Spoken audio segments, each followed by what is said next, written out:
Happy Saturday, everybody. First pitch here on the Wager Talk YouTube channel. I am Matt Josephs of SportsMemo.com. Alongside me from WagerTalk.com, Tony Finn, Dave Koken, and Dwayne Bryant with his first voyage joining us here on the show.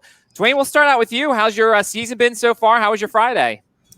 Friday was good. I didn't play anything in baseball, but I did hit a 5%er on the Clippers last night.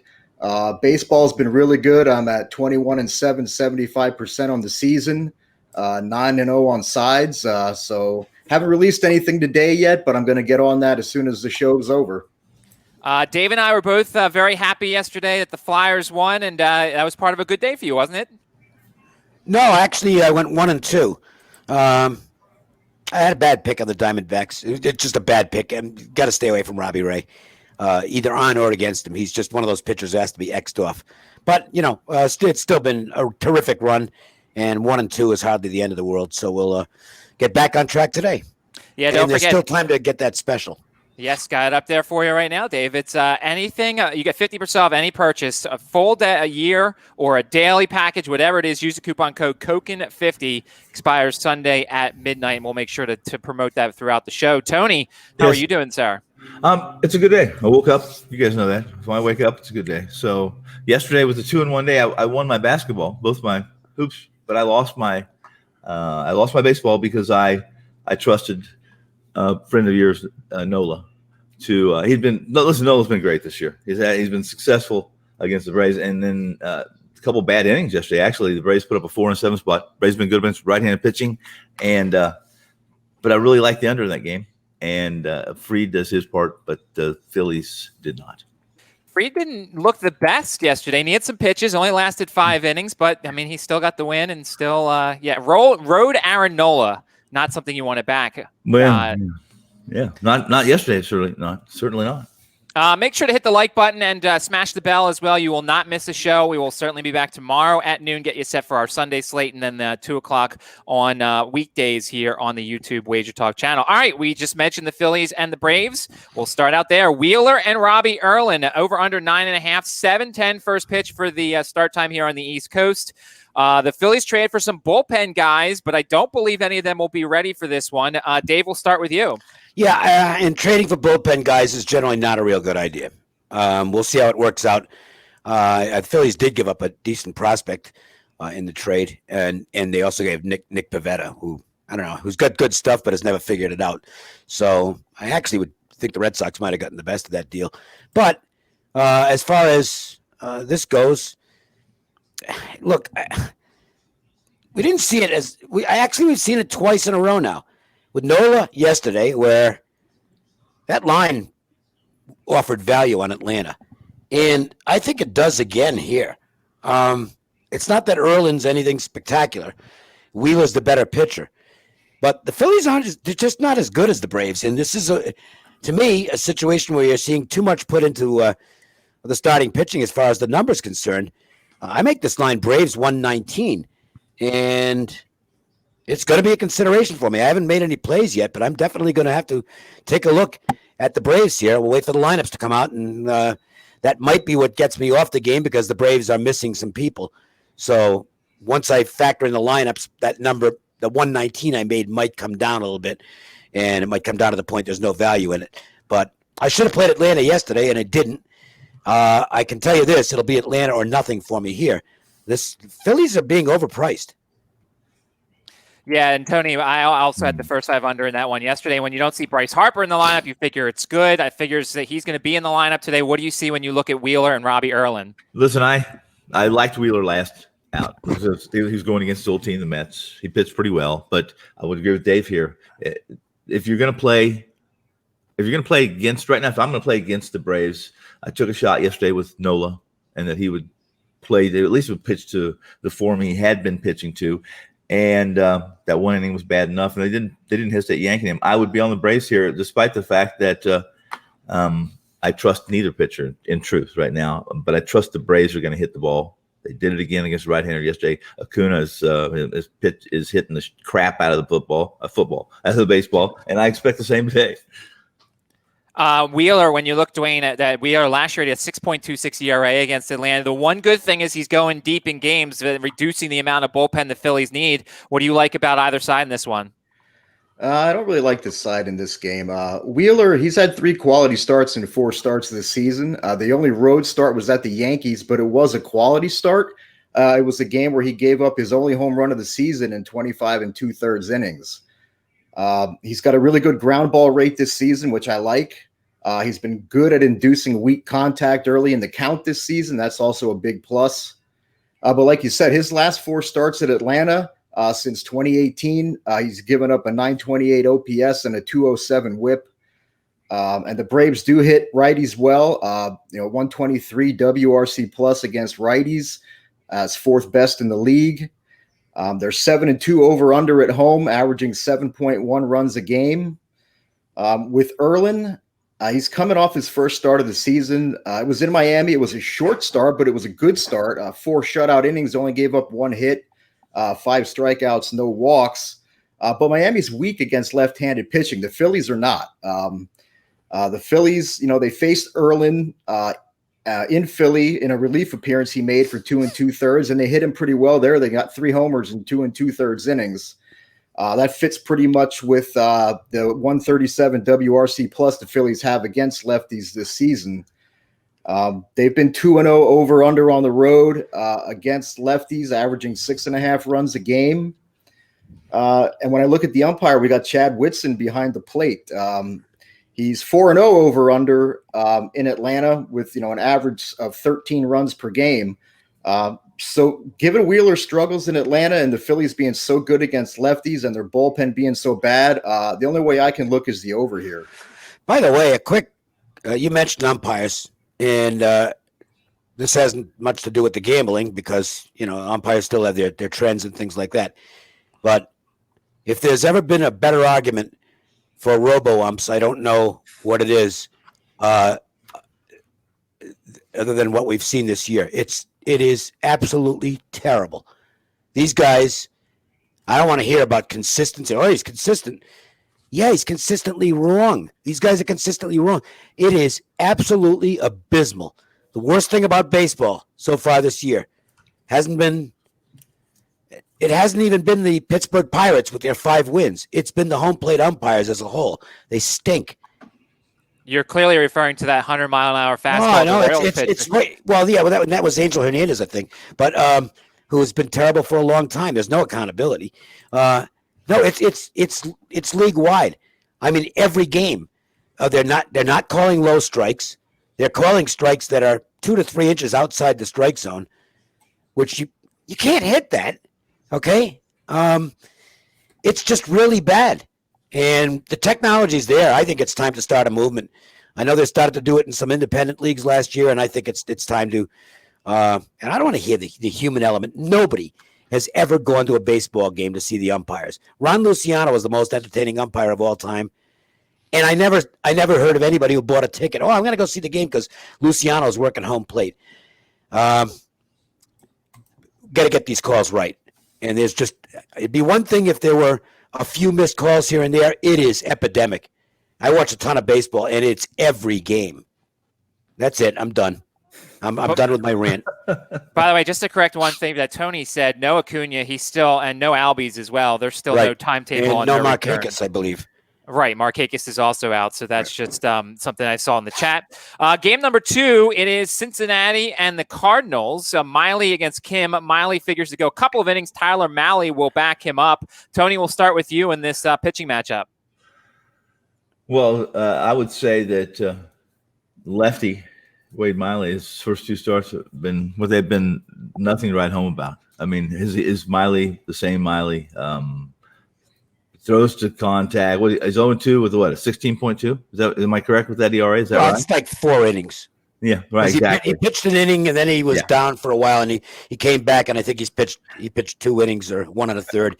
He's going to go about 3 today. That's about it. And that's a pretty good. That's a good point. I'm using a very small sample size, but it just seems to be the same Miley. So if that's the case, I don't trust him. And as far as the Cardinals go, Kim may be closer to being one of the more consistent of a pitching staff that's nothing to write home about either. Flaherty is their best pitcher. I thought they traded away a guy who I thought was going to be their best pitcher.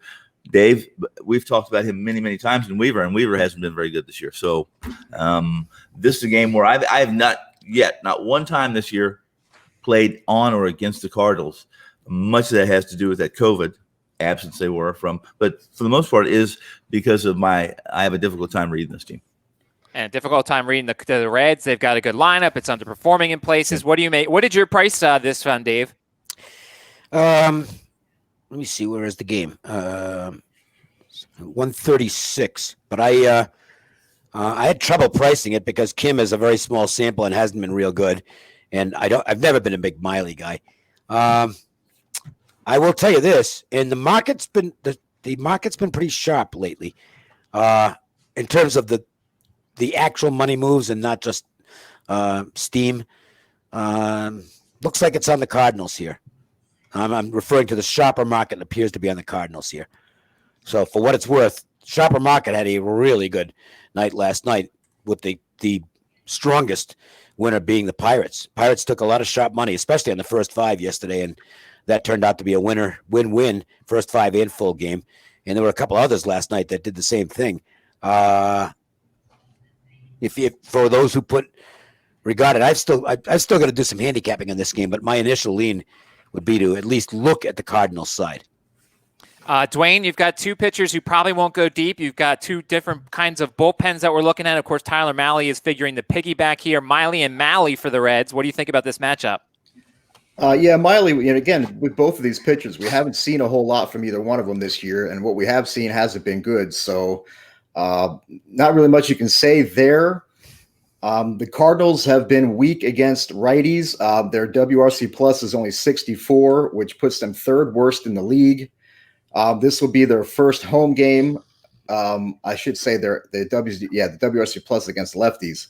This will be their first. I want to break in so we can discuss this. Can you actually look at those numbers when you know the lefty's only going to go like maybe 60 pitches tops? So he's third, unless he's really sharp. He's out by the fourth inning. And then you got a righty coming in. See, I find these games really tough unless you're just strictly looking at the first five, because it's going to be lefty-righty for both teams. I mean, both teams are going to have righties in by the fourth inning. And that makes it tough to focus on those versus lefty or versus righty numbers, because you're not going to get 6 innings out of either of these starters. Yeah, I'm not a big fan of the games where we got these openers or guys that are only going to go 2 or 3 innings and come out. Like you said, it does make it really hard to try to cap these games. And again, like I said, we don't have really much data on either guy this year. Very limited sample size for both, so you can't really put too much stock into any of that. So really, the Reds have never faced Kim. Does that give him an early edge? I don't know. I mean, the Reds do hit lefties well. At the end of the day, I just don't have an opinion on this game. There's not enough data on either starter for me to give an opinion. It's fine. The key is, as we've always talked about here on the show, they have to put odds up for everything. We do not have to take everything. And so we give information to everybody. They do what they want with it. And then that's the key. That's the advantage we have as wagerers, is that we don't have to bet every game, but they have to put it out. Third game, Astros and Padres, Bielak and Davies. Some interesting numbers for Bielak here. 3 starts, 16 innings, 9 strikeouts, though, and his left-on-base percentage is almost 90% so far. Davies has allowed 3 runs or less in each start, and no Astros have seen him. We'll start with you on this one, Dwayne. Yeah, Bielak has been solid through 3 starts. I mean, this is rookie season. The teams are only hitting 167 against him. His whip is just over 1. And you mentioned he's been fortunate with a left-on-base percentage at 89.6%. His batting average of balls in play is only 196. I think he's got some regression coming his way for sure in those areas. Padres haven't faced him, but they have hit righties well this year. The Astros pen is terrible. Padres pen isn't really much better. On the other side, Davies, he's been using his changeup a lot more this season, and it seems to have meshed really perfectly with his fastballs. It's his 6th start of the season. His best start was his only home start. It was his first start as a Padre against Arizona. He pitched 5 2/3 shutout innings. And Houston hitters have never faced him. They've been mediocre against righties. So I think Davis should have some success early here. The Astros, they're only 1-3 straight up as a road dog against righties this year. So given that Bielak is due some regression and both bullpens suck, I'd really have to go Padres and over here. Dave, Well, what do you think? Okay, if Houston had won last night, I would absolutely be on the Astros today because the momentum would still be going, and I've had them a few times. I did lose with them yesterday, and it's a game they should have won, quite frankly. They blew it in the first couple innings. Garrett Richards had absolutely nothing in the game and literally got taken out after the second inning. He'd thrown 60-something pitches. The Astros stranded everybody. They only got one run, and they basically lost the game in the first 2 innings. The team's been playing good ball. So here's the red flag, though, is that last night they struck out 13 times, and 9 of those times with runners in scoring position. That might be a sell sign. I would disagree with Dwayne on the Astros bullpen. I think it is the clearly better bullpen. The Houston bullpen stats got skewed in about a 1-week stretch where they just got absolutely obliterated. These young guys can throw the ball, and they've been really good the last week and a half or so since the Astros warmed up, and I think they'll go with right now. San Diego's bullpen is a dumpster fire. No Pomerantz now. He's on the DL. So they're basically into a closer by committee, and they used Pagan in the closer role last night, and he gave up 2 warning track shots and then a walk, and then he got to face Abraham Toro, who might be the worst hitter in the history of baseball based on what I've seen, and that was the end of the game. But this was a really fortunate win for the Padres last night. They really had no business winning that game, but they did. And I really don't like betting on teams after a game where they go into whiff mode in scoring opportunities. And 9 strikeouts with runners in scoring position is one of those red flags where it's like I don't think I want to bet them here. So my numbers favor Houston. I made the Astros. And this is, again, with no lineups right now. I made it 110. But I'm probably not going to play it at this point because I got burned with them last night, and I don't know that I want to come back with it here. Tony, do you think there's some regression coming for Bielak with some of these peripherals that he has? Well, yeah, he's. His peripherals is mediocre at best, right? K to baseball ratios is average. He didn't have any. He was nothing fantastic in the minors. I think he had about a 4.2 ERA and 1.22 at least last year over 121 innings. That's a pretty good sample size. And not only is Bielak due for some regression. I mean, Davies hasn't been anything fantastic, but through 5 starts, he's not allowed more than 3 earned runs. He's been serviceable, and if you expect that from him today, then it's hard to play against the Padres in this situation, in my opinion. We will get to our quick hits in just a moment. Before we do, we'll have everybody say what's on their website, the big trio of wagertalk.com and me on sportsmemo.com. Don't forget the promo code KOKEN50. Expires Sunday night at midnight. You can get 50% off any one purchase, whether it's a day or a year. You probably want to use it for the year. It's better savings there. Dave, what are you going to have on your page today? I don't know. I'm not going to play the hockey game. I think that's priced just about right at $1.70, so I'll be more than likely sitting that one out. And I'm still working on my baseball, so I don't know what I'll come up with. But as soon as I bet a game myself, I post it at that point at Wager Talk, and they'll be up in plenty of time for the games. I would say within an hour or so, I'll probably have some plays up once we're done with this. But I can't say what I have up right now because I haven't bet anything yet. Tony, NBA today, Major League Baseball. I assume you'll have some both? I do. I have 2 basketball, one early, one mid-afternoon, and I have a baseball game that goes tonight. One baseball. I didn't like this card a bunch, but there's one game in particular that I'm taking a stab at. I liked my odds and our chances on that. And Dwayne, you said you don't have anything up yet, but you will over on wagertalk.com. Yeah, as soon as the show's over, I'll go back over everything and make my final decisions. And I'm low volume, so more than 1 or 2 plays is unlikely, but I'll definitely be in the action with something. And I have a 3-pack up over on sportsmemo.com, including my first full game wager this year. There's a game that I actually like. Yeah, I've been pretty much for first 5 innings, but there was a full game wager that I'm interested in. So you can find that on sportsmemo.com. All right, let's go on to our quick hit segment. Brewers and Pirates, Lindblom and Holland, your pitching matchup here. Lindblom, and Dave's got me looking at this stuff a lot. Lindblom's had some trouble the first time through. 303, second time through 207. Why do you think that is there, Dave?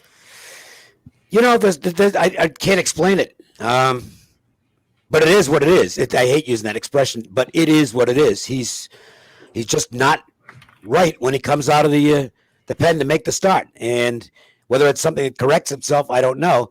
But clearly, hitters are doing some good stuff against him early. The good news for him here is he gets to face the Pirates, who probably were just dying to go out and celebrate last night, because they actually won a baseball game. Derek Holland, he'll have the occasional good outing, but he's just one of those guys you really can't put much faith in. I think that's priced pretty right. I made the line about 153, so there's no real edge for me here. I don't want the Brewers. I don't want the Pirates off a win. And I know that sounds stupid, but I really don't want them off a win. Yeah, that was a rare effort for them yesterday. I pushed my first 5 on that one because it was 5, and unfortunately the Pirates scored 4 runs, which I hadn't seen in a while. By the way, the other reason to celebrate, Dave, Pirates are now ahead of the Brewers versus right-handed pitchers. Pirates hitting 199, Brewers hitting 198. Tony, what do you see in this matchup? Well, here's the deal. I wish I had a good read on Milwaukee. They have been.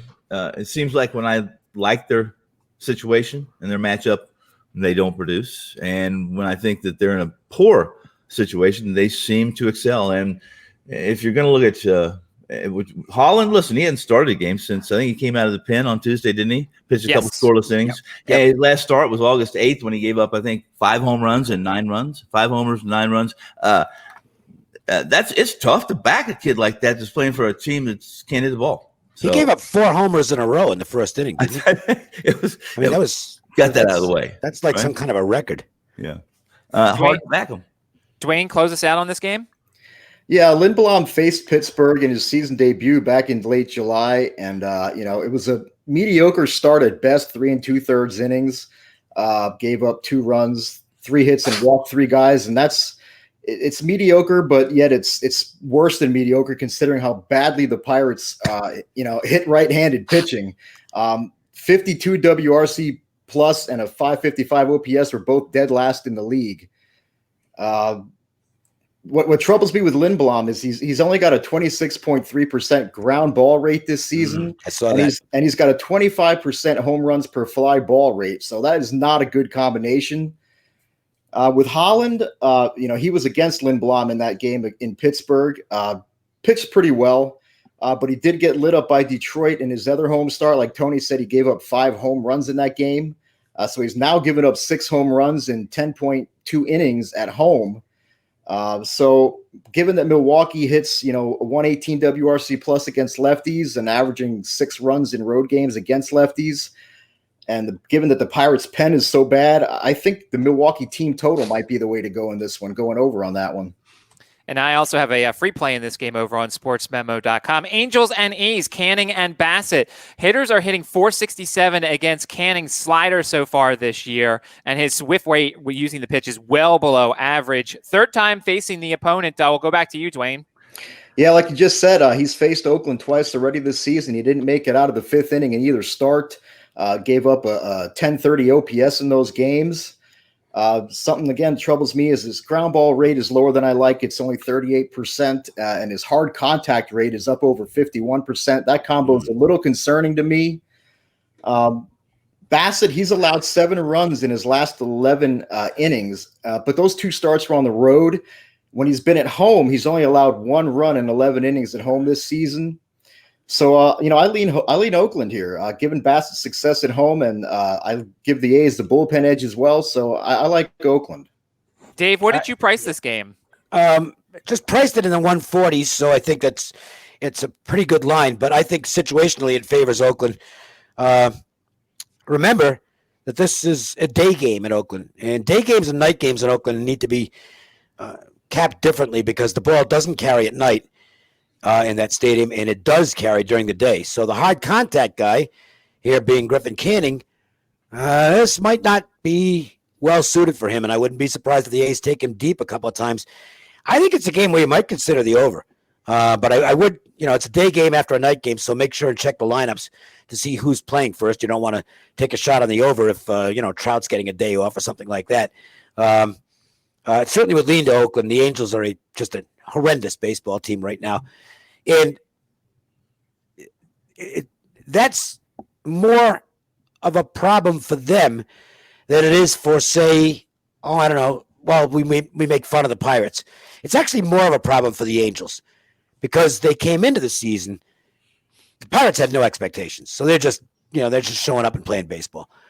The Angels had expectations. I mean, this is a team that a lot of people thought before we even got to a truncated season for 162 games, a lot of people thought there was a lot of money on the Angels to make the playoffs and on their over. So this is a team that was thought of as ready to make a move, and they've gone in the opposite direction. They have been absolutely horrible. Their bullpen is atrocious. I don't like teams like that. I look for spots to play against them. So it would be either Oakland or nobody for me. Yeah, 7 blown saves so far for the Angels bullpen. Tony Canning, we mentioned his hard contact. His soft contact is down to 5.6%. You can't really live like that. No, it's tough to live like that, even if you're pitching in Oakland in the A's Coliseum. I mean, that's just not good enough. There were a lot of accolades, a lot of pats on the back for this kid, before the season started.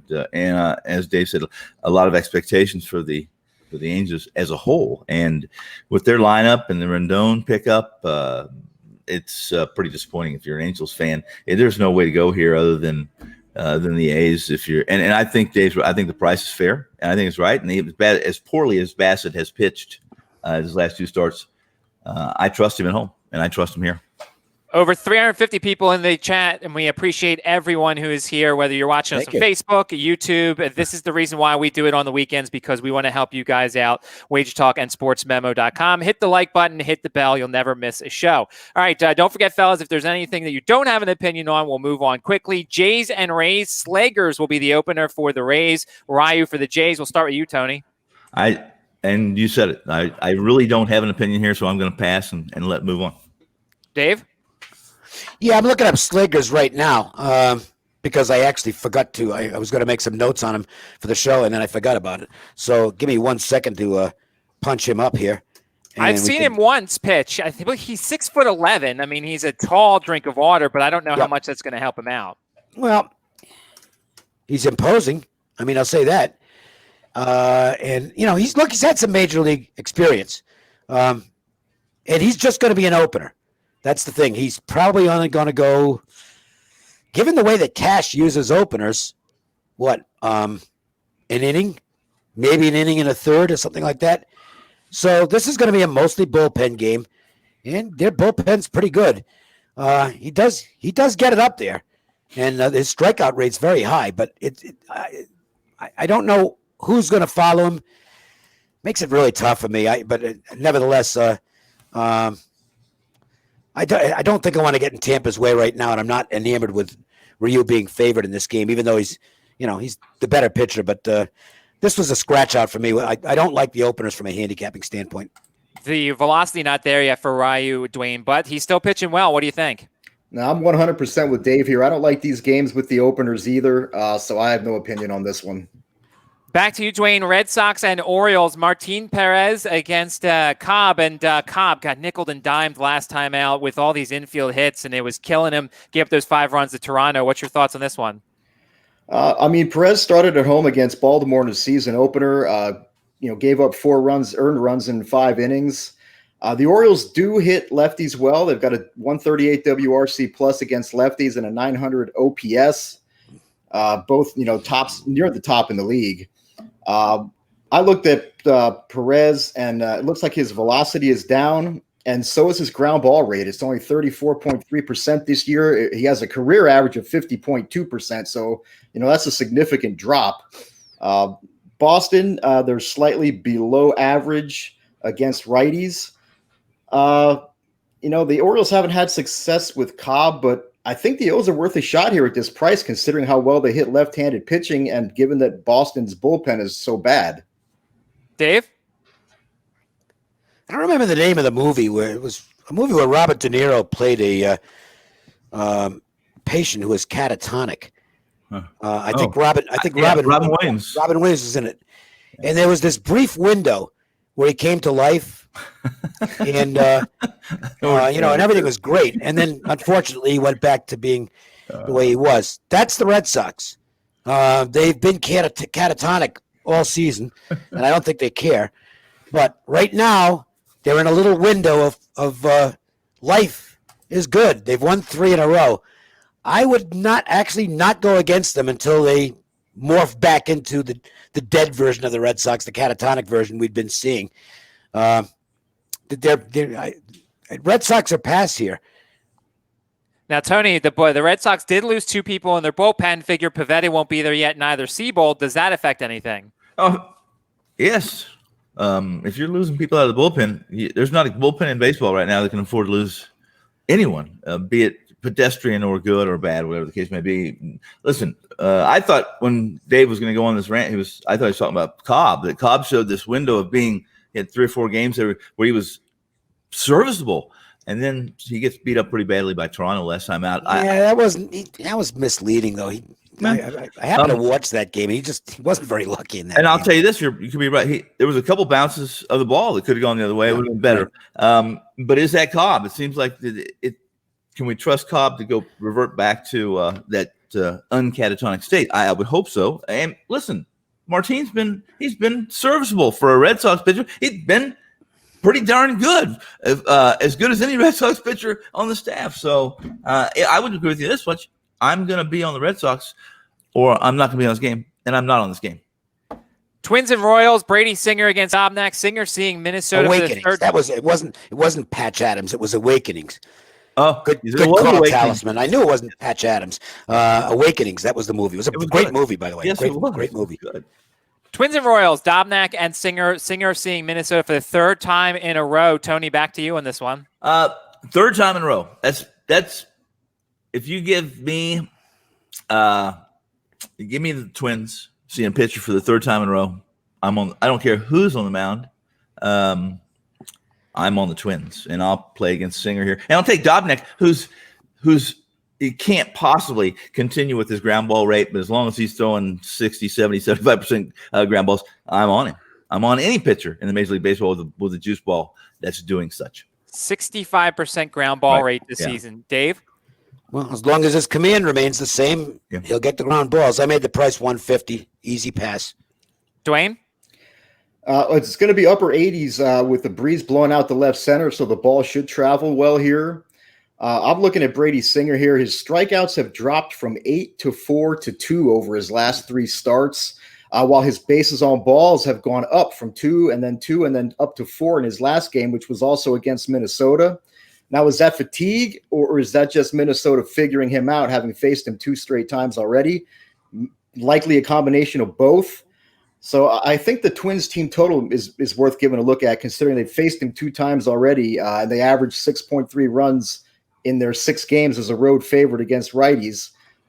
Plus Kansas City's bullpen is mediocre at best. So that Twins team total over looks good to me.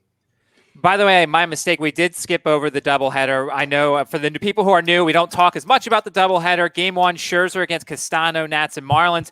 Don't forget, the Nats are home for the first game, but they are the road team for the second game, which figures to be the Major League debut for Sixto Sanchez, who is the heralded prospect they got in the JT Realmuto trade. Just for quick edification here, Dave, any interest in either of these 2 games today? No. Okay, Tony? Quickly, Castano was part of that trade with St. Louis. I played Castano one time. It was against the Braves. They don't hit left-handers. I was successful. I played the under in that game. Other than that, I'm a pass on both games. Dwayne? Yeah, I don't get involved in doubleheaders either, so that's a pass for me. Definitely looking forward to watching Sixto Sanchez today, though, because he's got 100-mile-per-hour stuff. Another guy who's got very good stuff going for the Indians, Tristan McKenzie against Matt Boyd. Matt Boyd, who had a 5.50 ERA against Cleveland last year and just hasn't been good this year. Tony, any interest in this one? No, the streak's over. It's over. Cleveland finally Or Detroit finally wins a game against Cleveland, and now we have to. Now you're gonna have to show me what's the new trend for these two. If I'm gonna play here, I'm gonna be on Cleveland, and don't know enough about the pitcher to do such. So I pass. Dave, is there interest now that the Tigers got the the win? Can we go back to Cleveland now? I'm certainly not playing on Matt Boyd, who has been really bad so far. Now, he did settle down in his last start after a horrible beginning. I mean, the White Sox knocked him all over the place. I think they have 4 straight homers against him. And then he actually did settle down somewhat in that game. So maybe he's figuring things out. I'm going to have to wait and see on McKenzie, who came out of school with rave reviews, but he's had injury issues. And there are some people, and this is from talking to some people, because I haven't really seen him. There are some people who think he is not the prospect that he was. And I will tell you this, he went from being very highly regarded to coming into this season only 10th on the Indians organizational depth chart list. So I'm not going to rush to bet him, okay? I think there might be a little more hype than substance at this point. Dwayne?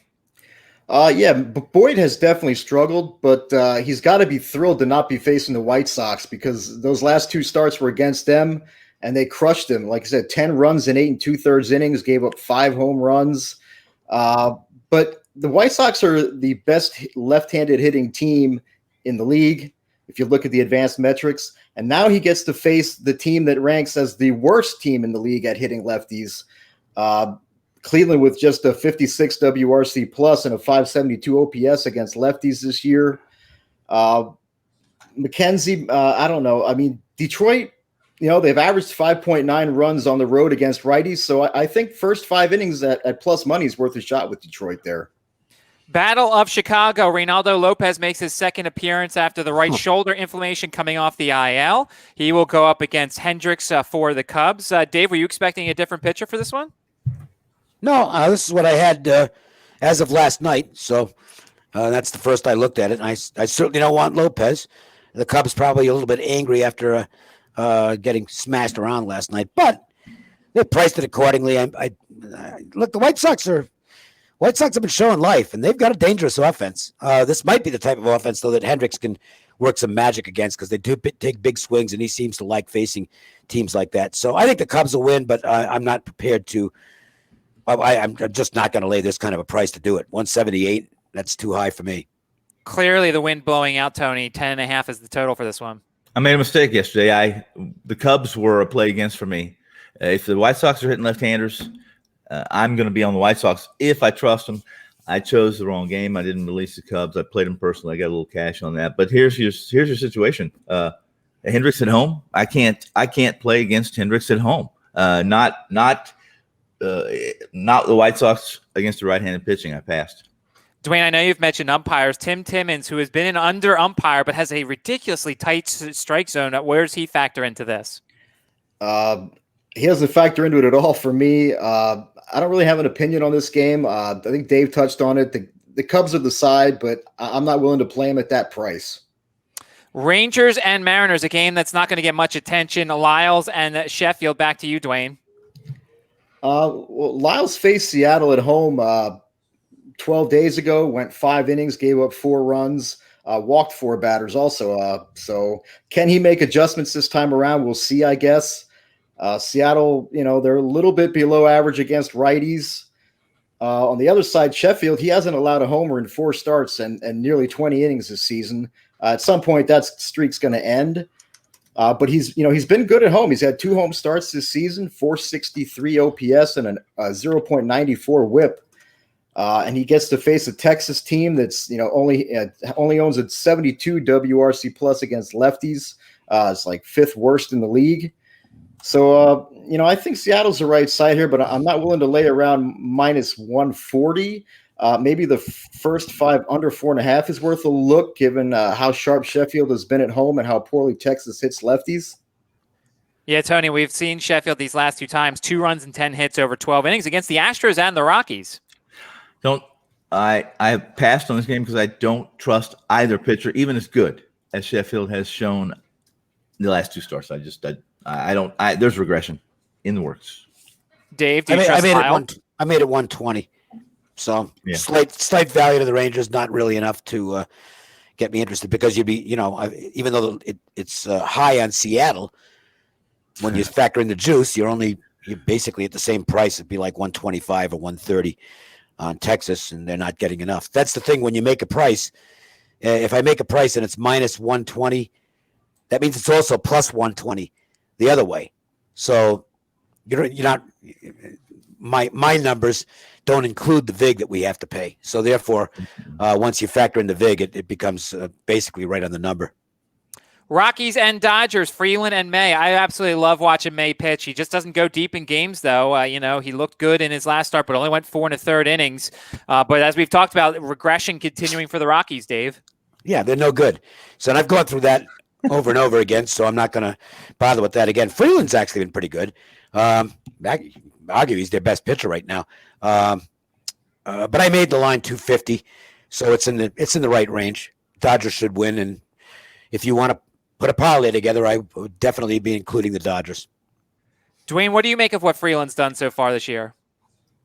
Well, when I looked at Freeland, I looked at his 5 career starts at Dodger Stadium. All 5 games went under the total. There's an average score of 2.2 to 3.4, so 5.6 runs per game.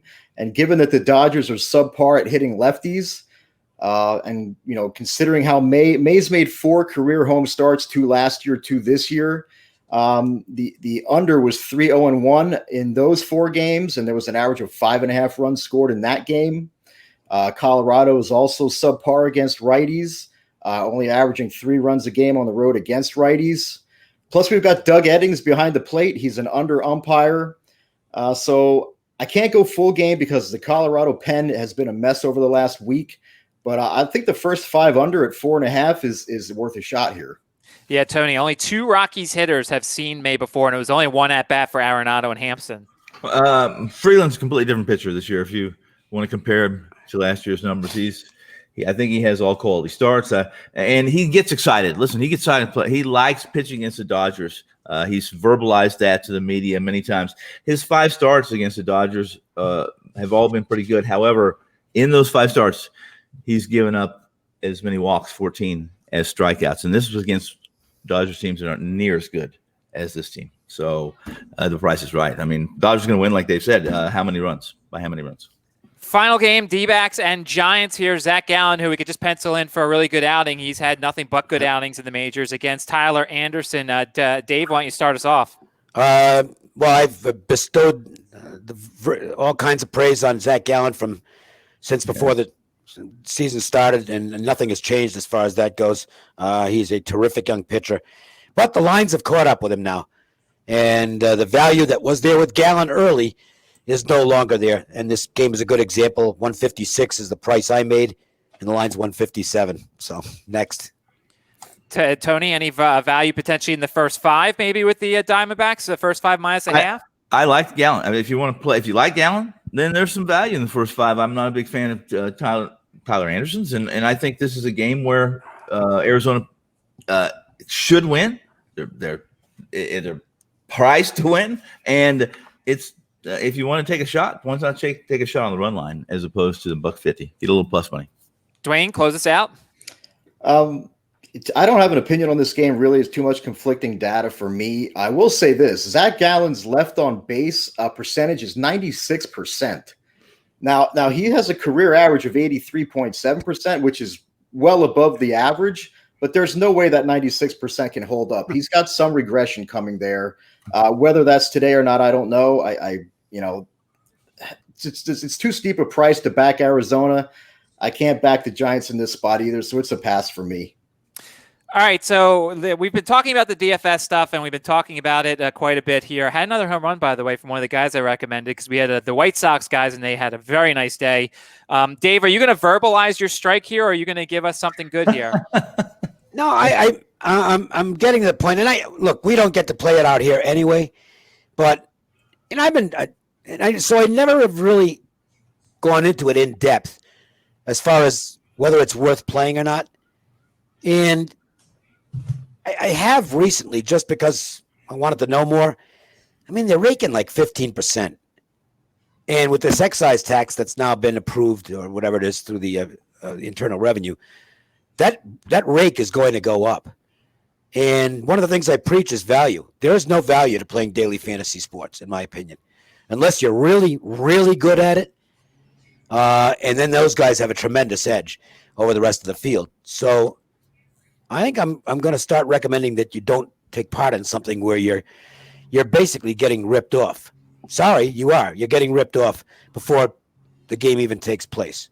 15% rake is really high, and it's probably going to go up because the consumer is going to have to pay for the taxes that the companies are going to pay.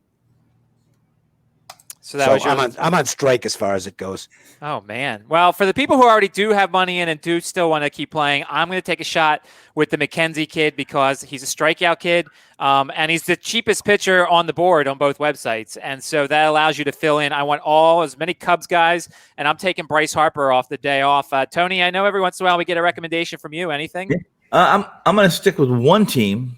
And I think you can get a price. I don't know what kind of price you're going to get on Nelson Cruz. I would say Nelson Cruz, but I also like Dobnik as the pitcher today. I don't know. I haven't checked to see what those prices are, but I'm going to assume he's not one of the higher prices on today's slate. That is correct. By the way, Scott in the chat with the best bets thing, we haven't said this in a while, but best bets are A, the ones that you can purchase on the website, and B, we just gave 45 minutes of information on every game, and sometimes we give leans and give information out. So that's our best bets. We're not telling you stuff that we don't believe ourselves. Anything? I know you like to add something here, Dave. Well, I haven't even put up a play. I haven't bet a game yet. Well, no, I'm just saying that the best bets are obviously going to go on the website. Well, yeah, I mean, the best bets are going to be at the website. But hopefully you can glean some good information, and we do have opinions on the show. And Dave's right. Now, listen, I've been doing this a long, long time, and I love doing this show because you guys don't have to say a whole lot, and I can read between the lines. And I learn every time I do this show. I learn something, and if you think you can't learn something just from watching Dave relax and talk, you're wrong. You can't. I was just your best bet. Buy a package at wagertalk.com. There you go. By the way, 20 seconds so we don't have an NBA or NHL show. Dave, I know you said you're not going to be on the game, but do you have any thoughts on the NHL game today? Well, I priced it right where it is at 170, so I can't come up with a play. Dallas is going to have to play a lot better in this series than they did against Calgary if they want to advance. This Colorado team looks really dangerous right now. Yes, they do. But I mean, 170 is steep. I think you might see some goals in this game. I mean, it's just a guess, guys. Okay, just a guess. But I might lean to the over. 20 seconds there, Tony, on the NBA slate today. Anything stick out to you? Yeah, there's a couple games that stick out today. I waited on Milwaukee. Let's take a look at Milwaukee, their first game. In fact, it's getting ready to tip off here in a few minutes. And what they showed me last game is that game one was an aberration, that they were still sleepwalking from really a stale 8 games in the bubble. I'd be very careful about backing Orlando, a team that's offensively challenged. Dwayne, 20 seconds on the NBA today? I haven't even looked at that yet. I was so focused on baseball this morning. So that'll be where I go first after the show's over, and I'll look at the NBA after that. Make sure to look at Tony, Dave, and Dwayne on wagertalk.com. I am on sportsmemo.com. Don't forget, tomorrow we'll be back at noon as we get you set for the Sunday slate. As always, have a great Saturday, and we will see you guys tomorrow.